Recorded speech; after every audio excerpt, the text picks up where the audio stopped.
അന്നകര അമ്പലത്തിലെ പൂരത്തിന് പോയാലോ? ആനപ്പൂരമുണ്ട്, എന്നാലും നമുക്ക് മെയിൻ കാവടി കേട്ടാ. 6 കാവടി കമ്മിറ്റി ഉണ്ട്. നമ്മളെ കമ്മിറ്റി ചെർക്കലമ്മ കാവടി കമ്മിറ്റിയാണ്. നമുക്ക് അന്നകര അമ്പലത്തിൽ 8-8:30 കയറിയാൽ മതി. അപ്പോൾ ചെർക്കല അമ്പലത്തിൽ നിന്ന് 4 മണിക്ക് അങ്ങോട്ട് തുടങ്ങി. പൂക്കാവടിയും അമ്പലക്കാവടിയും ബൊമ്മകളും നാദസ്വരും അങ്ങോട്ട് തകർത്തു.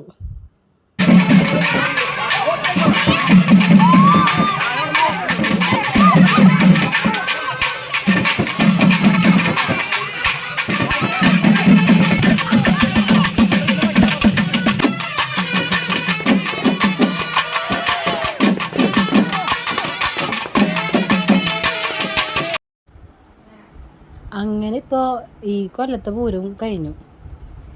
ഇനി അടുത്ത കൊല്ലം